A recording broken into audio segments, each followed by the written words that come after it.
Kekalahan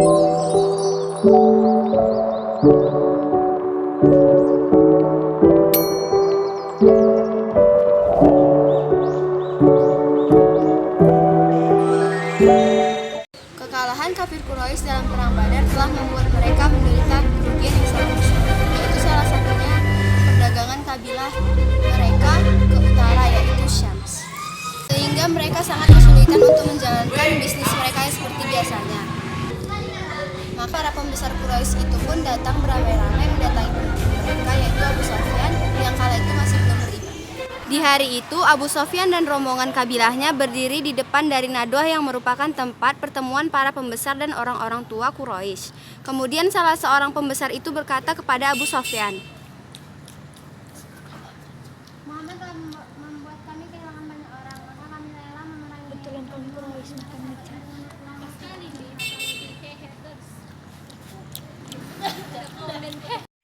Mereka pun akhirnya sepakat untuk melakukan pembalasan dendam yang lebih keji kepada Nabi Muhammad. Dan sejak pertemuan itu, kaum Quraisy melakukan berbagai cara untuk mengumpulkan pasukan dari berbagai kabilah untuk memerangi Nabi Muhammad dan para sahabatnya.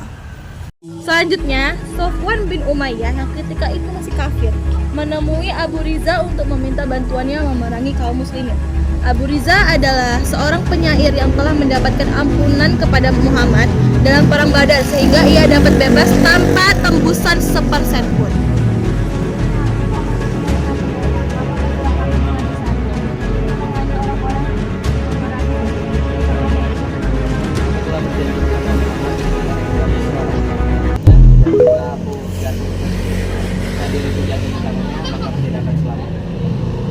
Abu Riza yang awalnya menolak ajakan dari Sofwan, akan tetapi Sofwan terus membujuknya sehingga akhirnya Abu Riza mengikuti kemauannya. Baiklah, aku akan mengikuti kemauanmu. Seketika itu pun Abu Riza kemudian berangkat dan menyuruh orang-orang supaya mau ikut memerangi kaum Quraisy. Beberapa hari sebelumnya, paman Nabi Muhammad SAW yang bernama Abbas bin Abdul Muthalib juga telah didatangi oleh pembesar Quraisy. "Wahai Abbas, saya ikut bersama kami untuk memerangi keponakanmu, yaitu Muhammad. Maaf, kali ini saya tidak bisa membantumu karena saya masih mengingat kejadian yang semalam."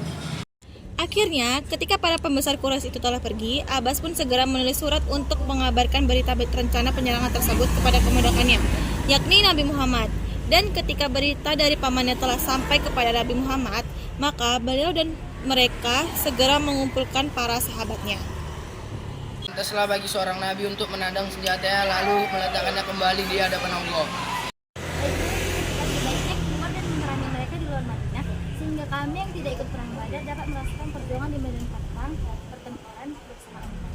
Ya benar, kami setuju bertempur di luar Madinah.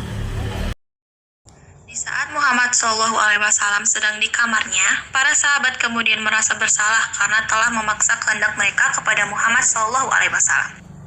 Aku merasa tidak enak dengan Muhammad karena telah memaksa beliau untuk mengikuti pendapat kita. Sebaiknya kita kembalikan perkaranya kepada Nabi Muhammad, bila mana dia telah memerintahkan sesuatu kepada kita dan kita akan melaksanakan perlindungan seperti itu. Wahai Muhammad, maafkan kami yang telah memaksa kehendak kami untuk itu. Kami mengikuti pendapat engkau, bertahan di mana. Pantaslah bagi seorang nabi untuk menadang senjatanya lalu meletakkannya kembali di hadapan Allah. Muslimin yang terlena dengan kemenangan tersebut. Mereka mulai sibuk memungut barang-barang yang ditinggalkan musuh sebagai ghanimah atau harta rampasan.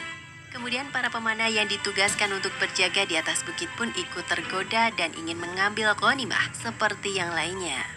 Lihatlah, musuh telah pergi. Sekarang kita tidak perlu lagi menjaga posisi ini. Ayo kita turun dan ikut mengumpulkan ghanimah seperti kawan-kawan kita yang ada di bawah sana. Kau benar, dan sepertinya di sana banyak sekali harta yang ditinggalkan para musyrikin itu. Iya, ayo kita turun. Abdullah bin Jubair yang diamanahkan oleh Rasulullah SAW sebagai pemimpin pasukan pemanah mulai merasa cemas dengan sikap para anak buahnya. Hai, janganlah kalian menuruti nafsu kalian sehingga melanggar perintah Rasulullah. Ingatlah, kita diminta untuk tetap bertahan di sini, baik di saat menang maupun kalah. Dan jangan sekalipun meninggalkan tempat ini hingga menerima perintah baru dari Rasulullah. Meskipun sudah diingatkan oleh pemimpin mereka, namun sekelompok pemanah itu tetap membangkang pada Abdullah bin Jubair dan mengabaikan perintah Rasulullah. Sehingga mereka menuruni bukit dan memungut ghanimah. Lihatlah, banyak sekali harta yang ditinggalkan mereka. Dengan ini semua, kita bisa kaya raya. Khalid bin Walid yang ketika itu memimpin pasukan berkuda musyrikin mengetahui jika bukit telah ditinggalkan sebagian besar pemanah muslimin. Dia dan pasukannya pun segera menguasai bukit dan membunuh Abdullah bin Jubair beserta sisa pasukan pemanah yang masih bertahan. Lalu dari atas bukit, Khalid kemudian berteriak memanggil pasukan musyrikin yang ada di bawahnya untuk bersatu kembali. Sehingga mereka yang tadinya melarikan diri kemudian berbalik arah untuk menyerang kaum muslimin. Seketika itu serangan mendadak pun datang bertubi-tubi dari atas maupun bawah bukit. Kekacauan terjadi dan menghantam kaum muslimin yang ketika itu dalam posisi lengah. Di tengah situasi yang kacau itu, salah seorang sahabat Rasulullah yang bernama Mus'ab bin Umair syahid terbunuh oleh Ibnu Kumayyah. Di saat itu Mus'ab bertugas membawa panji perang muslimin. Dan karena Ibnu Kumayyah mengira bahwa Mus'ab adalah Rasulullah, maka setelah membunuhnya, Ibnu Kumayyah pun berteriak, Muhammad telah terbunuh! Muhammad telah terbunuh! Ternyata siasatnya itu berhasil membuat pasukan muslimin semakin putus asa, sehingga banyak di antara mereka yang melarikan diri.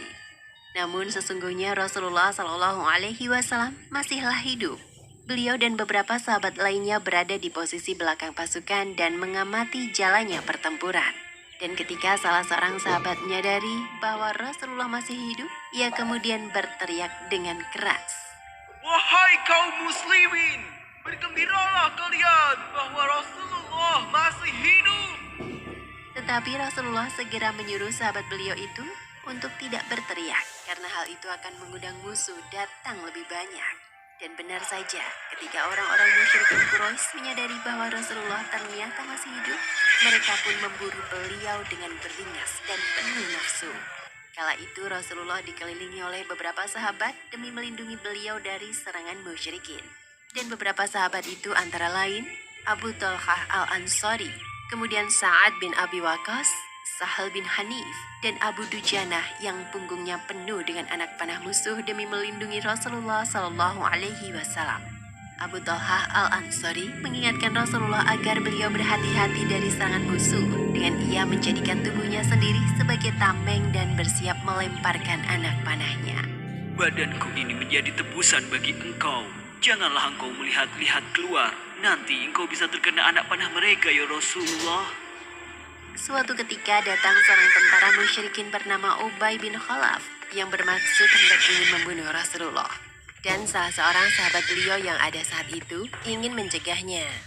Ya Rasulullah, ia sepertinya hendak menyakiti Anda. Biarkan saya menghentikannya. Jangan, biarkanlah saja ia mendekat. Lalu ketika Ubay mendekat, Rasulullah kemudian melempar tombaknya. Dan pada saat itu Ubay pun melarikan diri ke Mekah dengan luka tombak yang mengenainya. Lalu ia pun tewas sebelum bisa tiba di Mekah. Selama masa perang, baik sebelum maupun sesudah perang Uhud, Rasulullah SAW tidak membunuh seseorang selain Ubay bin Khalaf. Rasulullah SAW juga mengalami musibah di saat beliau terperosok ke dalam lubang perangkap yang dibuat oleh Abu Amir. Rasulullah sempat pingsan dan kedua lutut beliau terluka. Namun dua sahabat Nabi, Ali bin Abi Thalib dan Talhah bin Ubaidillah mengangkatnya dari dalam lubang tersebut. Dan baru saja Rasulullah keluar dari lubang perangkap, tiba-tiba beliau dilempari dengan batu oleh Utbah bin Abi Waqqas sehingga merontokkan gigi beliau. Lalu Utbah kemudian dikejar oleh Hatib bin Abu Balta'ah dan langsung dibunuhnya. Keberingasan kaum musyrik Quraisy tampaknya semakin menjadi-jadi. Mereka terus memburu dan mengejar Rasulullah. Kening, bahu, dan pipi beliau bahkan terluka oleh pukulan pangkal pedang yang dilakukan Ibnu Kumayyah. Namun Allah masih menjaga keselamatan Rasulnya sehingga beliau diberi keselamatan.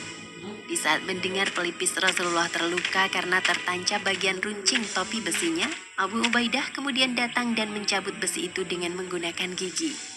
Ya Rasulullah, Izinkanlah aku mencopot bagian runcing itu dari pelipis engkau. Akibatnya Abu Ubaidah pun kehilangan 2 gigi depannya. Pada saat Rasulullah Shallallahu Alaihi Wasallam diserbu oleh pasukan musyrikin, hanya beberapa sahabat yang menjaga beliau.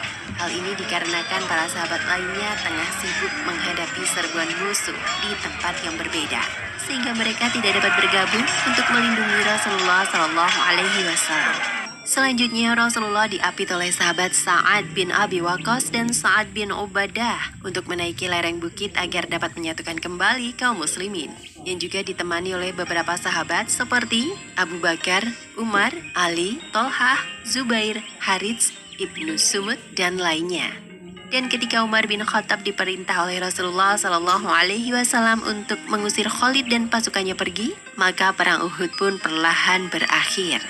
Kemudian kaum musyrik Quraisy kembali ke Mekah setelah melakukan tindakan keji terhadap jenazah para syuhada Uhud sebagai pelampiasan dendam mereka kepada kaum muslimin.